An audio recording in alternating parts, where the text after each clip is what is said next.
Hey everybody, we are back for another H2H chat. We are so excited to be here. Before I introduce our special guest, I just wanted to give a quick shout out to Susie. Susie, how's it going over there on the left coast? The left coast? I think I have the right coast. I would like to lay claim to I it. guess If you look at a depends on if map, yeah, you if you do look look at at a a map, it map is the right coast. You're right. on the right side. So, just saying that out there. I'm doing well. I'm doing well. Summer has officially dawned, which means my air conditioning is broken, which is why I have this awesome little fan effect going on here. Oh, However, I'm hanging in there. It's good. no. How are things going with you? Yeah, it really sucks. Yeah, that is not good. I didn't. No. It's funny. I think that air conditioning companies count on this type of year, and we could spend Right? I think we should do a future H2H chat on how products are timed to fail, so companies can. Yes. That's going to be another future topic. We Can have you to. imagine with like the Internet of Things, like smart air conditionings, that like this would be the evil companies of the Internet of Things, right? That like, It's I'm interesting sorry, that Dave, my we can't iPhone provide stops you. working every time there's a new one coming out too. There was a report that just came out on that. Okay, another H2H chat. That should be our Another rant. H2H We need to do We got to make that H2H happen. chat hashtag BK Susie rant. Yes. You Moving on. We have an awesome yeah. guest.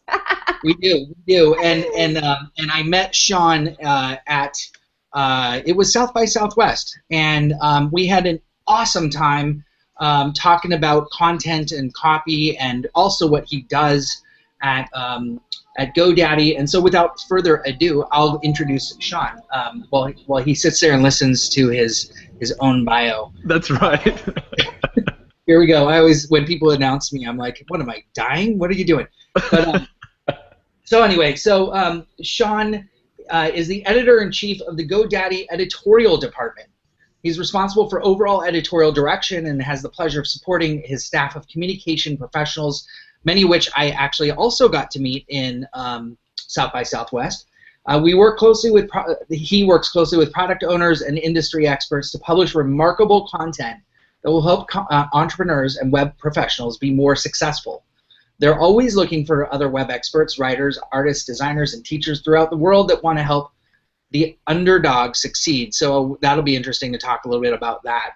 At GoDaddy, he gets to practice one of his passions, helping others to take the creative leap and discover the power that they had in them all along. Shawn, how are you doing today? I'm doing great, man. Thanks so much for having me.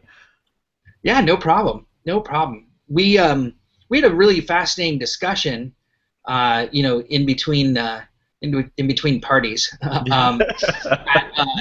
That's what happens at South by Southwest. Right? Yeah. I was going to say, it's South by. Yeah. That is right? a given. It totally is. But it really it got me thinking. I think you were even talking about potentially either you are, I can't remember if you said you were working on a book or you might be working on a book about how to help people to find their creativity. Mm-hmm. And so why don't you give us a little bit about you, like your background and where you you can go as far back as you like, but where did your creativity start from? Let's go there. Yeah, it's been around for a long time. I originally was a big theater guy, but I wrote a lot, and I wrote a lot growing up. I have two brothers, and I don't know if all families do this, but you kind of stake out like what's your thing, and then it's like your brothers can't do it, right? So for us growing up, I had one brother that was into art, one brother that was into music. And so I stuck with writing and a little bit of theater. And then I majored in creative writing and kind of headed that direction. But the big thing I kept coming across over and over again that I became really passionate about was that it's that fifth grade drop in people where they decide all of a sudden they're no longer creative. Like they can't create anymore. Or they define themselves based on that. Like I'm not a creative person. And the older I got, the more I realized that it's like a dirty little secret with artists and writers and creative people. Like I hear somebody else say that, and they're like, "You just keep thinking that, and I'll keep working." as I go along. And so I became really passionate helping other people learn that they're creative by nature. Like this is part of what makes them human in the first place. Is that they are there it is. Is that they're creative. They create, whether or not it's art, or whether it's writing, or whether it's just making a recipe, that they are creative. And so that's I guess where I've kind of gotten to today.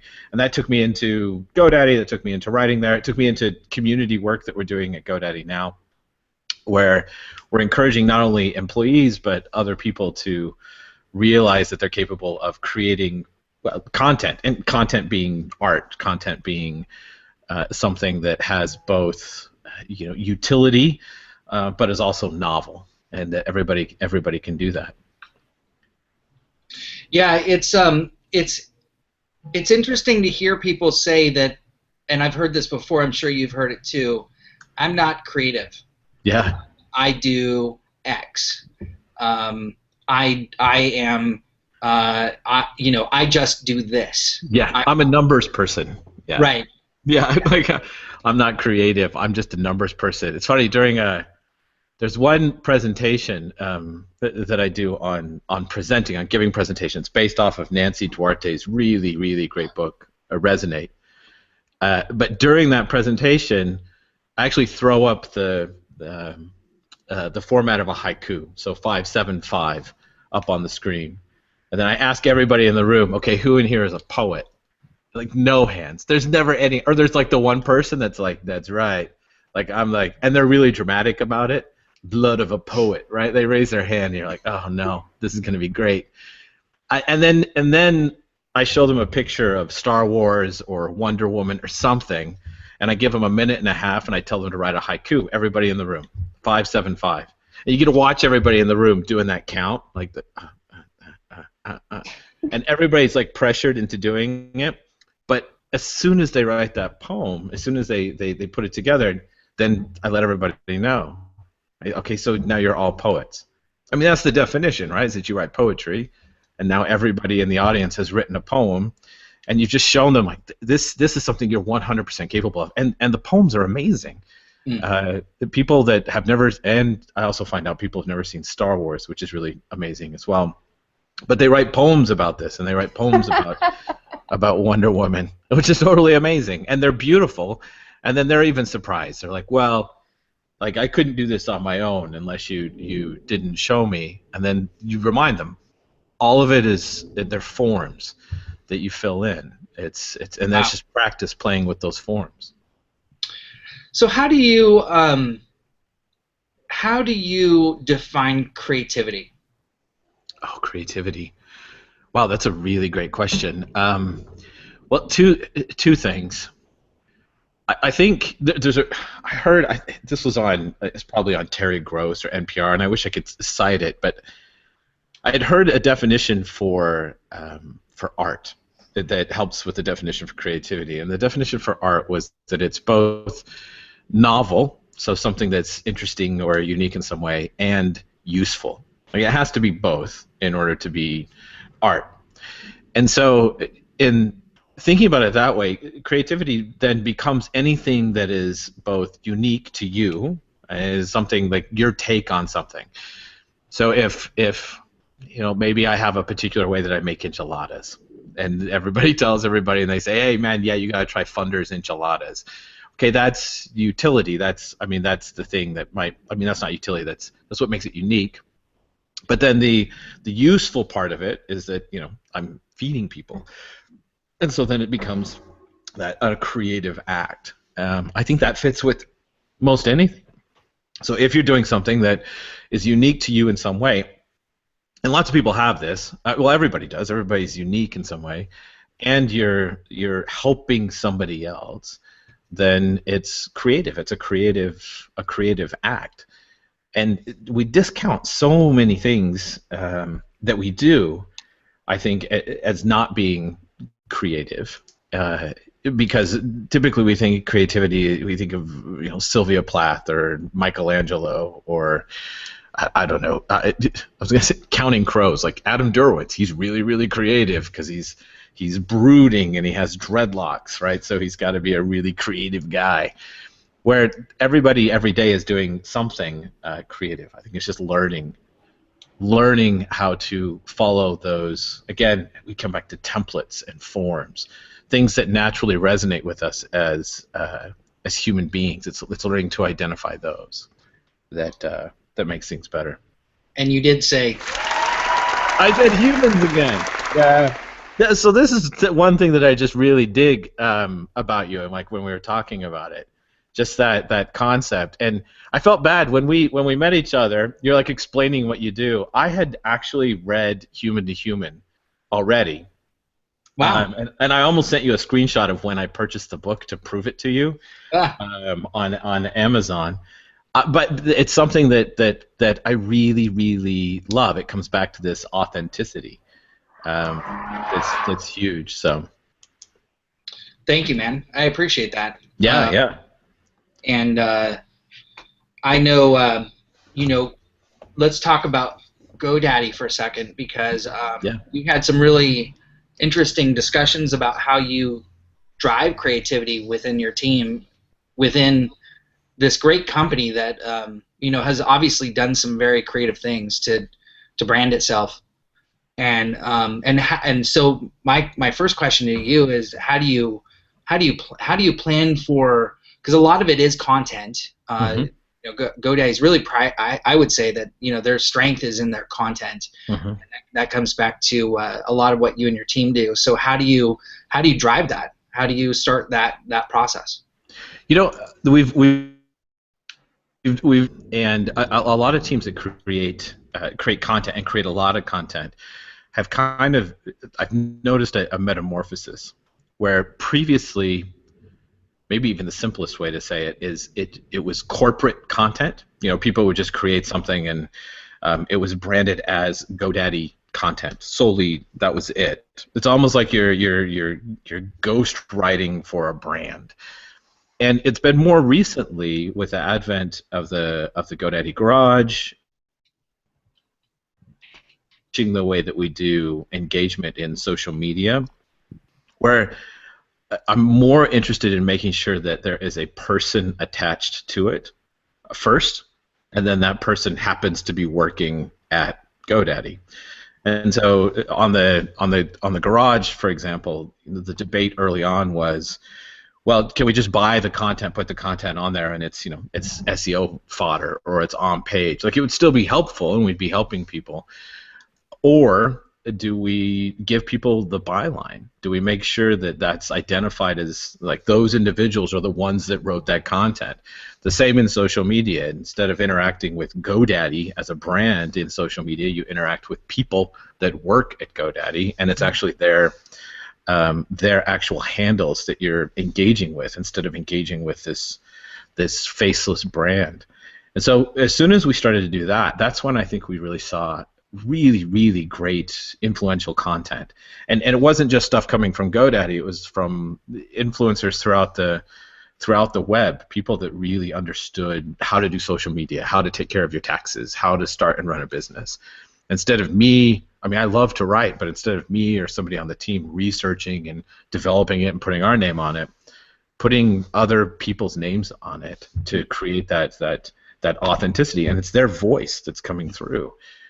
And I think that's where it comes back to the strategy, or the content strategy, the content marketing, the inbound strategy. And I'm sure you've seen this a lot, really starts to overlap and blend into community strategy. And it ends up being basically the same thing. Is when we started writing a lot of the content marketing stuff. When we first started, the request from the CMO was that we really start to engage with the broader community. So small business owners, Chamber of Commerce, SCORE, SBDC, the WordPress community. That's what they were interested in. And we said, well, we could probably do that with content by taking something that they're creating or that they're passionate about and promoting it, compensating them for that, encouraging them to share what they know with the broader world. And that's where that really got good, with those unique voices, other people sharing and becoming a part of it. Oh, that's great. I am massive advocate for how to get a community sharing in unison, and I want to talk about that. But before we get there, I'd love to hear how do you drive your team to be at their most creative? Yeah, you just threaten them. You tell them you're going to fire them. Yeah, create or else. Give them a box of crayons. The sticker you put on their skateboard. Yeah, that's it. That's it. Yeah, I think the number one thing that I've noticed with everybody that that I've worked with, not just on the team itself, but throughout GoDaddy, it's looking at the world a little bit differently. And there are great books on this. There's like the reading like a writer. But what you do is, when you see something that's working, when you read a blog post, or they share, I have people on my team that will share content with me. They'll say, hey, you should check this out. This is really great. Then the question isn't, why do you think it's really great? It's like, how is it working? How does it, how what they put together, why is it working? Why do you think that it's great in the way that it's working? Like, for example, if you're driving down the road and you see I would see like Chipotle billboards, which I'm plenty addicted to, but I would see the Chipotle billboard and I would think to myself, that's a fantastic billboard. Like, I love it. And it will even be a billboard that has tons of copy on it. So I'll even think, like, you're breaking all of the rules for a billboard, because there's no way I'm even going to read all of that because I'm passing it at 70 miles an hour. But then I have to take a step back and figure out, okay, why is it working? And why is it working with me? And then deconstruct that and use it in a different way. So it's the same as in writing blog posts or putting together tweets, or even lately there's that new movie, the Lobster, and there's a way that you can go online. You can determine which animal you would become. If you didn't fall in love, you become a certain animal out of that movie. I had a friend of mine that said, hey, this is really fantastic. I wish I worked for an agency like this. And then we would take a look at it and say, okay, why is it working? Like, why is the design working? Why are these things coming together? And then you encourage your team, you encourage the people you work with to follow that pattern. So not take from it exactly, not lift from it exactly, but this is the way that art works, and it's been working like this for hundreds of years. Like, there's a pattern, and then you follow the pattern, whether it's a sonnet or a haiku or a film. Like, screenplays are crazy formatted, like just almost wrote certain number of scenes in a movie. Scenes are a certain length, cuts are a certain way, but we mix and match that over and over again and just fill in the templated buckets with different types of content. And the more that you can do that with a team, where you give them the format or the template to follow and play with, the more their confidence goes up. Now, having said all that, I joke around about the threat. I totally press the team as far as goals with creative, like their own creative content. Not content that goes at GoDaddy, but content on their own that they're going to publish to Medium, they're going to publish to YouTube, they're going to publish someplace else that's about what they're passionate about. They've all got yearly goals, monthly goals. So they've all got, like, yes, if you're going to be part of this team, then you need to play. You need to create content that you're passionate about outside of this. And that helps too, just setting that expectation coming on the team. Okay, so let's dive in now to creating content that solves a problem, that solves a greater problem, and is consistently helpful and useful. Because actually, let's stop there. And the only thing I'd ask you to keep in mind as you answer this is there's massive amounts of content, more so than there has ever been, ever, and it's not stopping. And we are getting inundated with content, and there is a noisy world out there. Yet you guys are driving some very specific initiatives to cut through all that clutter. So how are you organizing your content approach to do that? There's two sides of it, and this is going to sound, maybe it's even pretty classic. When we talk about SEO, which I hate that term so much. Search engine optimization is the worst term in the world. I wish it could just be like GF, right? Get found, GFO, get found online. But when we talk about it, one way I like to describe that when I'm speaking with small business owners or even with the team is, are you who we say that you are? And I run into this trap a lot when creating content because I want to be witty and clever when creating something. I worked with my dad. He was a firefighter for 30 years. And one day in the middle of this, he was out in the garage making furniture, which is a very manly firefighter thing to do. And then it got too cold because it was in Idaho. So he came inside and he discovered his grandmother's sewing machine. And so he started making quilts. So my dad became known as the quilting fireman of southeastern Idaho. Wow. You thought they were known for their potatoes. They're known for their man quilts. That's what Idaho's known for. And he wanted to put together a website. So I started talking to him about what to put on the website. And all I wanted to be was clever because it was my dad who lives in Idaho, who's a dude that makes quilts. And so we were coming up with, well, let's call yourself like the dude quilter, and let's focus on this guy, the idea that you're a guy that quilts. And it's that creativity that, like, it's great, but it's just novel. Like that's where you're kind of falling, where we fall short on it being useful as well, is that even though we want to be creative or we want to stand out, we still have to be what the audience thinks that we are. And so ultimately we just had to decide on, listen, you're somebody that makes patchwork quilts, and that's what we're going to have to say, and that's what we're going to have to tell the world, and we're going to have to focus on the creative or the remarkable aspect of it after the fact. Yeah. And so that's the first part is this utility of actually just getting found, which is you've got to be what you say you are. If you're a Chinese restaurant, say you're a Chinese restaurant. Don't come up with some weird, like, Pacific Rim something. Like, just say it. Like, listen, we serve dumplings and we do Chinese food. And then get creative with the product, or get creative further in with the messaging or the content you send out. So that's kind of the first bit of the strategy, is making sure that we're covering that. So starting a business, building a website, not getting goofy with that.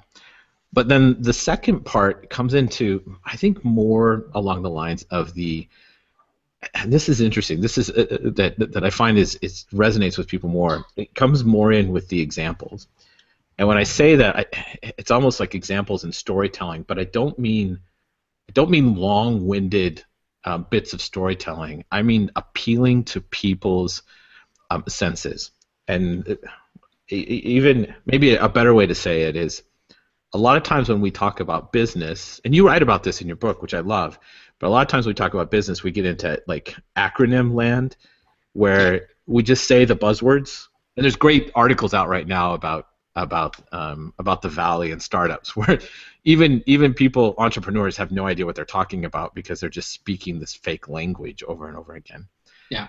But the minute that you start to realize, or the minute you start to appeal to people's senses in some way.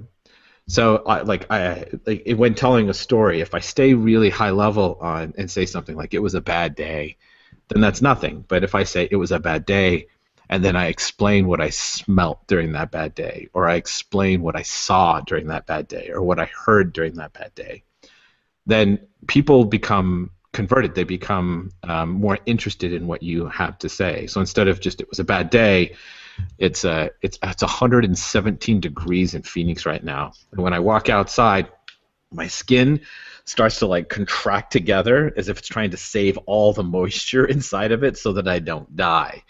Yeah. And in my backyard, I've got a Great Dane, and it smells horrific back there right now, and I should probably get back there and clean it up. That's a bad day. And so it's a really short, it's not going long-winded, it's not throwing other things in there. But when writing that content, you first have to make sure you're covering your bases on, are we who you say you are? And then second, where you get novel or unique are going to be in those little bits of examples, and remembering that the person that's reading it is you need to appeal to their senses in some way, and remember that they're the hero of the story. Like you're trying to do something to let them see, feel, hear, so that you can be more helpful to them. Right. Remembering them in that way. I don't know. I mean, does that answer your question, or am I totally like? Big time. Real quick, just because I keep forgetting, and Susie keeps reminding me, I apologize. Everyone out there that's watching on H2H chat, if you want to pose questions here to Shawn, Susie's going to be asking him in the next 5 to 10 minutes those questions that you ask. So just punch into Twitter, hashtag H2H chat if you're new on Twitter, and pose your question, and she'll be able to make sure that question is something that we can get over to him for the next half of this. Okay, so now that we've got that out, I want to make sure that we now cover the last little final bit of how you see content getting better over time. So you start with we've kind of started with this idea of how do you build creativity and then into community. And then how do you drive creativity within your team and in your content that's cutting through the noise? Now let's kind of finish this part out with then I don't want to say metrics, but the the output and how that drives this cycle, the cyclical nature of what content actually is, because it's never ending. But it needs to get better. It needs to do something. There has to be a conversion at some level in order to be a .com versus a .org. You know what I mean? And GoDaddy is a .com. So so where does that conversion live? Where does the I'll leave it there. Yeah, it's a great question. And something that I'm obsessed with. I don't know if it's because I'm a creative type that wants to keep working on creative things, so I need to justify my existence over and over again. Content itself, you've got a few things that you measure. I mean, one of them is purely the traffic coming in and then the clicks that move on, and the way that you do that, or content marketing in general, the way that it works. Let me back up really quick before I hit that. Great definition of content marketing is that you're trying to solve with content the same thing that you solve with your product or service. And it feels like you're giving away the goods, right? So if I go to a mechanic and the mechanic says, "Hey, come here, I want to show you how to change your oil to your car." Like I'll go over and the mechanic will show me, and a lot of people will think, "Well, that's stupid. He just showed you how to change the oil to your car." No, not at all. Like there's no way I'm ever going to change the oil in my car. I'm just not going to do it. But I'm going to keep going back to that mechanic because that mechanic is awesome, and I trust him because he just showed me how to change the oil to my car.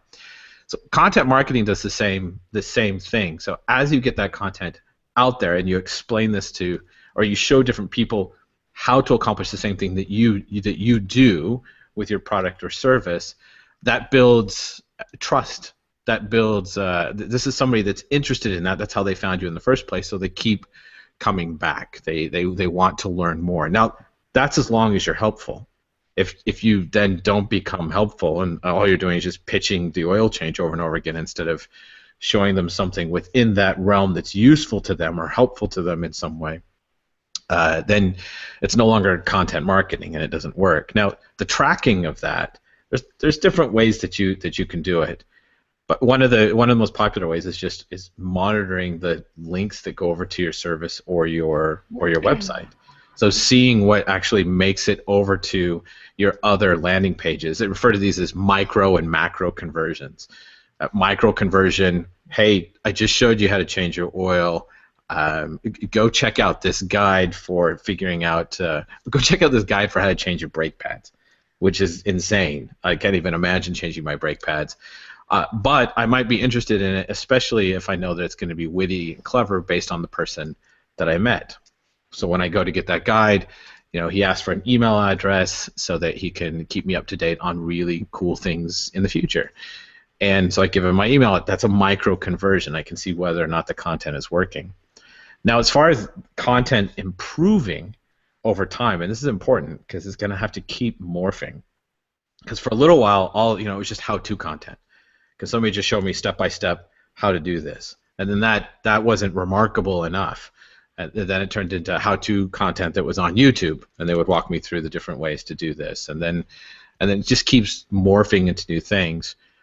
If I had to predict or kind of see where it's going, it's that it's only going to become more personal, which means that your voice, or the thing that makes you you in some way, the fact that you say rad a lot, or that you really love Xanadu, or that you like to roller skate a lot and you're a mechanic, like that's going to become more important in getting part of these tribes. And it's part of the reason that we've seen Snapchat specifically, or Facebook Live, and it's something that I totally suck at, which is getting my face on camera and talking to people.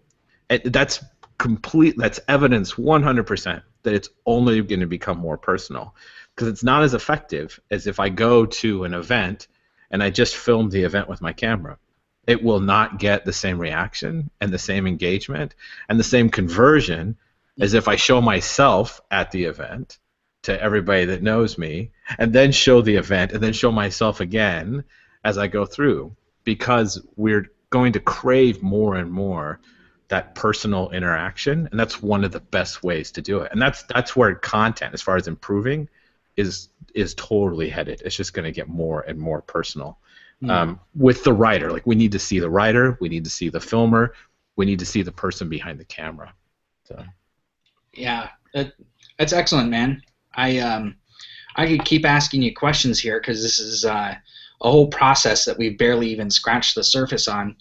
But I'm hoping that a lot of these questions come out in, or answers come out in the questions, because our time is up here. I may jump back in to ask a few things here and there, but for now I'll pass the baton over to Susie. And thank you once again for being here. This is great stuff. Hey, yeah, thank you, man. All right, we are getting some really great questions and entering into some really interesting conversations. You've definitely sparked some really interesting discussion back and forth, so I'm going to work to bring that in. Please, everyone, please continue to send in your questions. BK is now monitoring the feed and will send them on over to me. We have a lot of good ones to get us started. So. Let's get rolling with this great question from David Pepper. David, so glad that you could join us this week. Always great to see your face in my feed. He says, what's the #1 reason companies resist empowering employees or customers? Oh, man, that's just a little question. Just an easy one to get you started. I know, legal departments. Right? I think that's it. It's risk, or perceived risk. There was a time at GoDaddy for sure that while in a lot of companies that the policy was, if you're on social media, like, say nothing about your company, or if you're on social media, make sure that you have a disclaimer on there that says these opinions are my own, or something that goes in there, because they're just always afraid of the risk of the way that they represent a brand or company. My opinion, in talking with companies, larger corporations about it, listen, these are people that could do something really nuts, whether social media existed or not, that could impact your brand in some way. I mean, you hired them, and part of what you're doing in hiring is you're hiring somebody to represent who you are. And I know that sounds risky. I know that sounds crazy, and I think in some cases I probably share that opinion.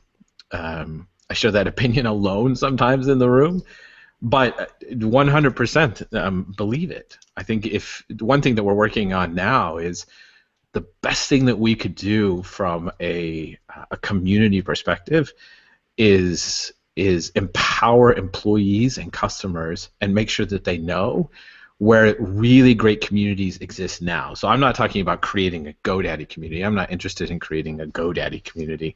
I'm more interested in joining awesome communities that are already doing great work and making sure that those employees and those customers know about them and then can join them and contribute to them and help out with them. And in a lot of those cases, all you're doing is showing them the best way to engage and teaching them the best way to engage in those communities.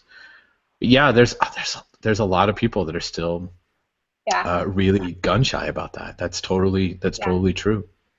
Yeah, I think as soon as they see the results in a lot of those cases, like measuring the results and the reach in those cases, can convert over some of the CMOs and legal departments that are totally nervous about it. So, and this is where, so our conversation definitely is, there was a lot of response to David's question, and it was definitely kind of thinking in terms of trust and the points you touched upon. But one question as well, kind of taking it a step further, that I also wanted to bring up. So when you're talking about having your team sign their own name, right, be creative on their own, do all this different stuff, which, you know, I think we call similar to developing your personal brand, they're also building their portfolio, right, which makes them more attractive in the workspace. So, which is fantastic. Yeah, no, I totally get it. Epic employer, everyone, you rock. But you see what I mean? It's, you know, we have 100%. This token. So what are your thoughts? So it's funny. Somebody brought that up. It was a phone call a couple of weeks ago, and somebody brought that up, and they're like, "Why would you do that? Because then they'll, like, it would look fantastic, and then they leave the company, and then you lose everything." And I'm like, "No, you don't at all. Like inside a company, you've got influencers. You've got people that are influencing other people out in a larger community that work for you, and they're employees, and that's awesome. And you want to build them, and you want to curate them, and you want to give them guidance, and you want to support them when they write an article or publish something to YouTube. Tell everybody that you work with, and tell everybody in your community, like, build them up. If they leave the company and they leave for something on their own or something better, then all you do is move them out of that bucket as employee influencer into like small business or web professional or freelancer influencer. Like, you still maintain a relationship with them, and you still want to see them succeed, and you still, especially if their vision of the world is your vision of the world, like as a company. So maybe it's a little bit easier for us because the vision of the world, or like our big goal, is pretty easy to rally behind, whether you work at GoDaddy or not, and it's this radically shift the global economy in favor of small business, like freelancers, small business, nonprofits. We just love like the micro creative people. So more producers, less consumers, and so we want more of that because of all the goodness that comes with it. So when somebody moves on, we're like, hey, that's fantastic, especially if they're starting off on their own. We're like, yes, go do something amazing. That only helps, and that only helps your employment brand. It only helps your brand. It only helps, you know, these people that are going in the community, and it only helps like actually accomplish the vision or mission that you're interested in. Yeah, no, I totally get it though. Like, it's great. That comes up frequently where people are like, wait a second. I mean, it's one of those. It's one of those aspects. So I have to say, major fan of your answer right there. 2 thumbs up. Nice. So, all right. So, great question here. Hard-hitting question from my buddy J.S. Gilbert. Thank you so much, J.S. So he wants to know, is the need for personal websites diminishing given social media spaces and communities? I'm sure you never, ever get asked this question. Yeah, you know what? I'm going to be totally honest. I think about it nonstop, and I have no idea. We're watching it a lot. Yeah, I had lunch with somebody recently where they brought that up, and we were talking specifically about WordPress. And they were saying, hey, what do you think the future of WordPress is? And I said, hey, listen, if personal websites aren't going anywhere, then there's a massive future for WordPress. Listen, like, personally, I hope they don't go anywhere. Only because I've got a lot of that like independent spirit, like an independent record label. Like, instead of everybody like putting everything on Facebook or everything on, and I use Medium. I love Medium, but everything there, that you're still able to maintain something that is yours, that you can develop, that you can do something with, that if all of a sudden the rules changed or the way that you advertise or the way that you promote changes, like you've got some creative control over it. I don't know if that's like the Xer in me, like just really shining through, like, no, you need to stay punk rock. But I can tell you, like, I've talked to some small business owners where I've even said, like, hey, listen, I want you to get a one-page live, and their eyes glaze over, and they're like, that's insane. There's no way I can do that. Say, well, if you're on Facebook, let's at least get your domain name to point to your Facebook page, so that you have something memorable to put on your business card. Let's just start there. That's totally cool. But you know, Wow. I hope not, man. I really like that creative control, that independent web. I hope we hang on to that, and that's going to be up to us, right? On whether we do it or not. Yeah. Yeah. No, I love the idea now of sites, that this concept of sites becoming an indie concept. I love that. Keep our own thing. Keep your own thing. Yeah, let's just use thing. We'll use the man to market our own thing. Yeah. We'll take like advantage. it. I want to see that next GoDaddy campaign. It's the man. The man wants you to. That's right. I'm gonna wait for that. Just stick it to the man campaign. Yeah, stick it to the man. Start your own site. Yeah. I love it. Then we'll know we're like completely in a different generation. So I have a good question here from my buddy Bryan Fanzo, who is tuning in today. So great to see you, Fanzo. He says, with the growth of video on social and web, what role can great copy support video play given all this extra video noise? That's a fantastic question. Well, two. For some people, there's going to be tons of great copy just because they're completely uncomfortable winging it on video. Right. So they'll be like, I need to memorize this and then recite it like they're at a poetry slam. For others, great copy is going to be, and this is where politicians have gotten this down, unfortunately, because it's creepy, because it's so effective. But the great copy will be the phrases that you repeat. So the fact that I'll get people to clap if I say the word human. As you repeat those things, that's where the great copy is going to come in. So being able to repeat your message over and over again, or repeat the thing that makes it clear to people who you are. Just because it ends up in video doesn't mean you now have the luxury of speaking corporate speak nonsense. Like, you're still going to want to review the things that are going to resonate the most with individuals. We didn't talk about this as a side note to that's helpful. There are programs and actual like mathematical formulas that will. You guys probably know about this. Sorry for the delay. There are. It's going to happen every time I say mathematical. Now that's going to be even better. Apparently, that's the new one. No, there are actual formulas where you can put your writing into this formula, and it will kick back what the reading level is for it. So first grade, second grade, third grade, fourth grade reading level. One of that becomes really helpful when putting together not only scripts for video content or repeatable phrases, things that you're going to use.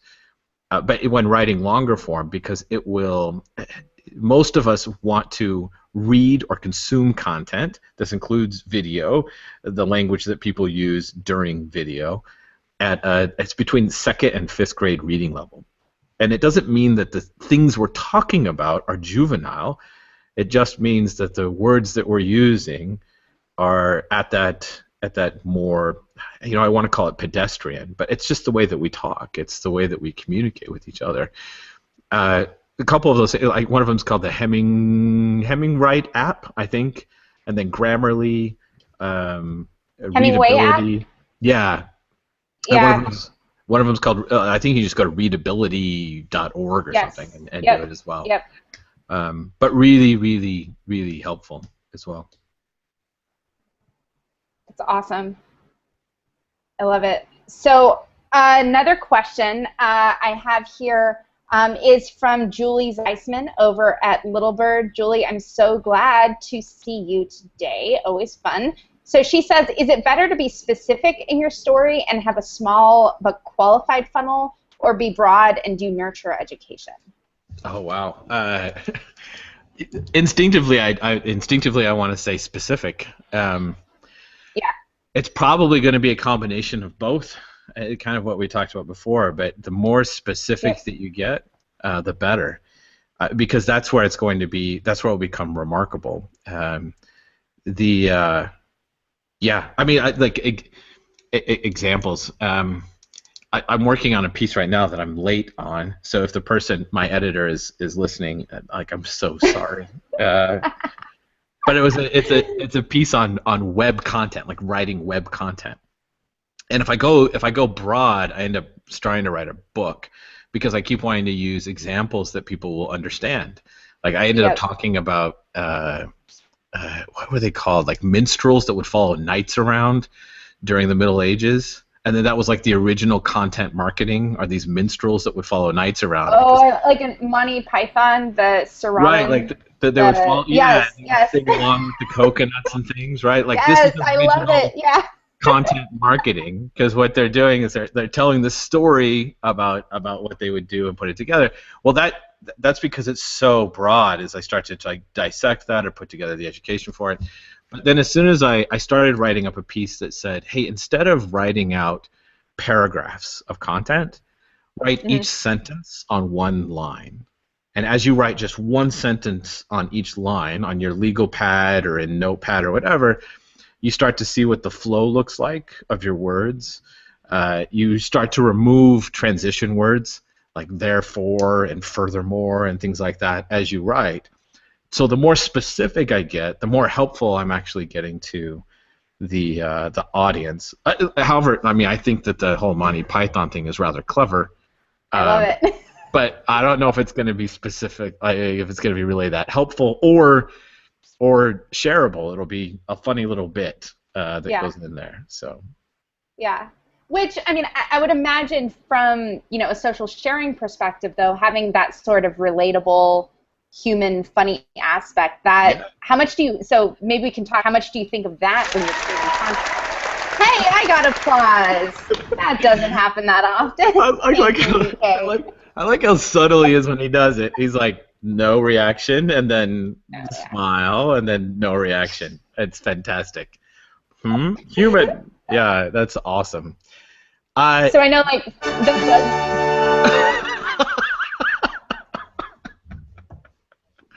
that's even better. So I know, like, like the BuzzFeed style, right? Where, like, everything is completely dictated by let's find stuff and generate those clicks. And there's that tension. So kind of, where are you in your headspace? Well, one, like, I think you still come back to helpful. BuzzFeed's actually figured out, I think, a way to be helpful in that space, which is interesting. It's what you would call, we've referred to as vending machine content. You still want it to be helpful in some way. How helpful is the fact that BuzzFeed helps me figure out, like, what kind of sneaker I am, or which famous celebrity I should date, or something like that. Like, it's actually, I can't believe I'm about to say this. Which celebrity should I date is definitely helpful. It's something I think about all the time. Right. Well, I mean, it's helpful. It's helpful in the same way that, like, me knowing that I'm an ENFP, like, in a weird sort of way. Yeah, no, totally. Yeah. It's helpful in this, like, social theory aspect of, like, okay, which tribe am I in? Are there other people in my tribe? Like, it becomes helpful in that regard. But as far as the stuff that's just, clever or funny or unique, it's huge. Like, it doesn't have to be 100% or long dissertations. It could just be one sentence or two sentences, but something that differentiates who you are and what you're saying. And sometimes it's capitalizing on a metaphor. Sometimes it's capitalizing on an existing story that illustrates why small businesses despise Twitter. So then you tell a story about why they're completely horrified of going on Twitter and using Twitter, and then you're able to do something with it. But it has to be something that, again, is unique. because as soon as you Yeah. see that show up in a feed, if what's interesting, talking to people that are, I've talked to quite a number of people where we'd always say like put a number. It was what was it the Cosmo way of doing content marketing? Yeah, you're supposed to do like 17 reasons 17, why. right. And usually include Miley Cyrus in there for some reason. I forget something. Miley Cyrus and a cat. And yeah, like, and a cat. You're golden. I've noticed that a lot of people now they just view it as spam. So if there's a number in it, it's spam. Like they know that it's a content marketer. They know that it's somebody just trying to take advantage of them in some way. That's going to be interesting because so many of us have done that. Top 5, top 10. Usually the only top 5s I'll look at now are the ones that are kind of high fidelity based, where somebody tells me these are the top 10 bands from 1995 because I want to argue or I want to just look at it and go, listen, you're dumb. Those aren't really the top 5. Those aren't the top 5. I want to come up with obscure ones that make me sound really cool. But outside of that, if it's top 5 things you should be doing on Twitter right now, I find myself even scrolling past them. Oh, yeah. I have to come up with something that's more unique or more clever than that. But still helpful. Still helpful. And still recognizable, right? Yeah, so you're not doing something you are who we say you are. Yeah, that becomes important. Yeah. So I have a good question here from my buddy Ralph Capocci. Ralph, thank you for joining us. Always awesome to see you. He says, looking at society's approach to education, what do you believe is driving or hindering creativity? Once again, we only do like small questions here on H2H chat. That's it, right? Big, that's funny. I recently posted a video of a conversation I had with my daughter, who is a fantastic writer, like really, really great. And she was asking me for help with homework on an essay. And I went to give her the actual, hey, you work for me kind of help. And she started getting really frustrated and she goes, Dad, no, I can't add an additional paragraph to this essay because then it will be more than the paragraphs that they've asked me to do. And I have her on camera actually saying a good grade is more important. And then I say, then what? And she said, then actual good writing. I think in our quest, in a lot of cases, to dictate exactly what a good education looks like based off of numbers or the way we write, our quest to make that formulaic, almost like we're going into the ER and we need somebody to first check our vitals and then ask for chest, like, are you having chest pains? When's the last time you were at the doctor? We've tried to put that together to make it formulaic to accommodate for masses instead of creative thinking on the teacher's part. I think that's what has driven that, and I can understand why they do it in order to scale, I think is the way that might talk about it. But man, it frustrates me beyond belief. And I actually think that there are a lot of writers. Anne Handley talks about this in her great book, Everybody Writes. There are a lot of writers, a lot of people, a lot of adults in the world that have written off writing because of the way that they were taught. Like they think that it's got to be this, the 5-paragraph essay every time that they write something. Yep. Like I remember the first time I read Breakfast of Champions by Kurt Vonnegut when I was in high school, and my mind was like I was like, wait, you can do that, and people will buy that, and people will read it. That's amazing. That's incredible. I can put illustrations in it if I want to, and it's a grown-up book. That's something that we don't see a lot because there's this attempt to make these things more rote. Now, having said the other side of it, funding. Listen, music isn't being taught in schools like it used to be. Art isn't being taught in schools like it used to be. Theater not being taught in schools like it used to be. Our focus on, and this is important. Listen, I work at GoDaddy. I work at a total geek company, and I got lots of developer friends.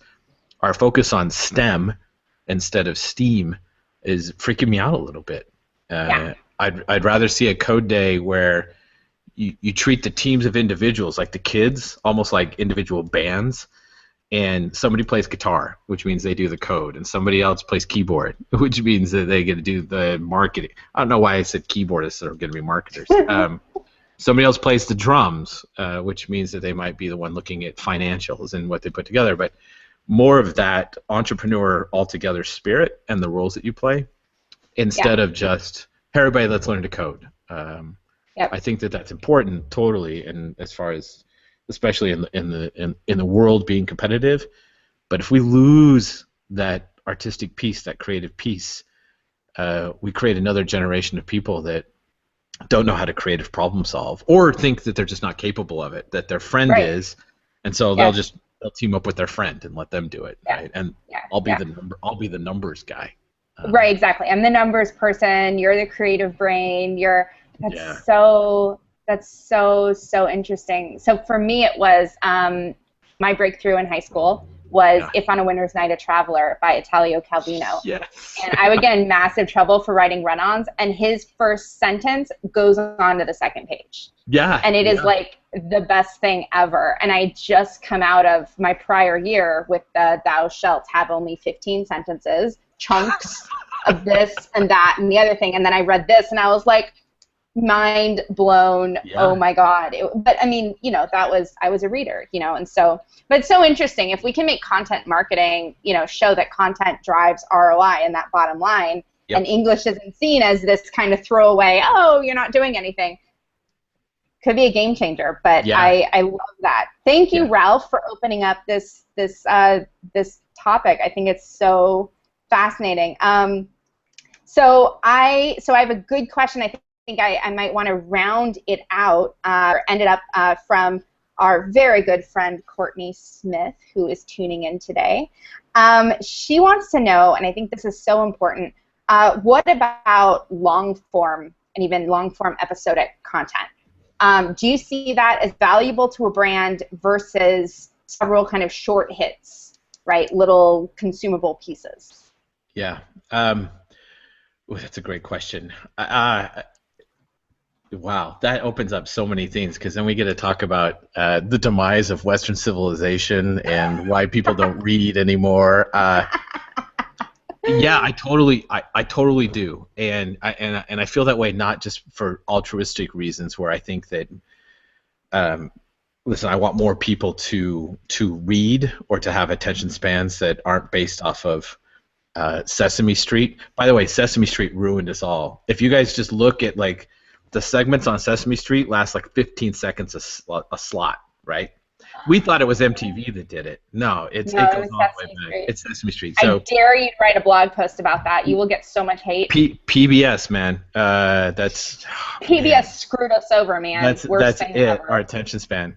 Over. But no, I think that people follow along. If you could look at like the success of something like Serial or podcasts, I'm still hoping and praying and watching to see podcasts become more of the norm within the broader community, not just a lot of the tech nerds and the people that are kind of passing to each other and the creative class, but community at large. I think that illustrates or shows that we're definitely interested in it. Now, as far as long content, that's actual reading content, long form stuff, the way in, or at least my opinion on the way in with that, still comes back to the readability of it, the reading level or the grade level. Listen, if I read something that is 800 words long and the reading level on it is 12th grade or 14th, right, it would even come through as, then it's going to feel like I'm taking medicine. I'm going to have to keep starting, reading over, questioning what I'm reading. Now, if I read something that's 800 words long and it's written at a 3rd grade reading level and it's helpful, I won't even know that happened. We've got 800 words. It's going to be 3 minutes of time, 4 minutes of time, if it's written at that level, and will become really, really great. This brings up a bigger initiative that's going on in a lot of other countries. Man, it sounds like I'm getting like political on the creative side. Like, come on, you people, let's do it. But other countries, the UK being one of the prominent ones, actually implemented a pretty substantial literacy campaign, and literacy not in the sense of teaching people how to read. it was literacy in the sense of getting people reading. And, you know, Harry Potter did that to a large extent. It became like a gateway drug for millions of Americans into literature, into books, into long-form reading, into feeling comfortable doing long-form reading. And then I would suspect even a lot of those long-form readers read long-form content that's useful online. Well, what they did in the UK was actually contract out to well-known authors for them to write a book at a certain reading grade level so that it could become this, you know, gateway drug into longer-form content and the patience and the creativity that comes with it. And to be honest, I think, and I'm hoping that we see more of that, only because that's what creates producers. If you want to write, if you want to create content, the first thing that you should be doing is reading a lot. Yes. And getting comfortable reading not just the backs of cereal boxes, but long-form content that is going to inform you. And honestly, just use your noggin a little bit more. I know that if I'm not in a reading habit, I get into a slump and I'm less creative. And the more I read, the more books I read, the longer the content, the more creative I am as a person. So I hope that helps. Hi, Courtney. Love it. Love it. Love it. I love it. We are ending with a call to read. Everyone, go get a book, not just the back of your cereal box. I love that. Well, thank you so much. This has been just awesome. I feel like we could totally go for another hour, which is always a good sign. Good. I didn't get through all the questions, so totally check out the hashtag H2H chat. There's lots of people I know who would also love to chat with you. Right on. So thanks. Over to you, BK. Thank you. All right. Thank you so much. So, Shawn, how, aside from your Twitter handle, how can everybody find you? Twitter handle is probably the best way. You can tag me on LinkedIn. I've got an open Facebook page. You can grab me there. I write for the Garage. Well, now it's GoDaddy.com/garage. You can find me over there as well. Great, awesome. Thank you so much. Really, really good stuff today. Obviously, just getting started, because as you'll see when you go back and dig in to your Twitter stream, you'll see that there's a lot of questions and comments. So if you do have a moment here and there to respond to some of them over the next couple of days, that would be, I'm sure everybody would appreciate that. And otherwise, I can't thank you, and Susie and I can't thank you enough for being on here today and being a great guest. Yeah. Hey, thank you, you guys. It's been fantastic. I love what you're doing. I love that I could be a part of it. Awesome. Good. Well, awesome. Just a quick note to everybody out there for next week. On Monday, same time, we're going to be having a special sponsored hour by Little Bird.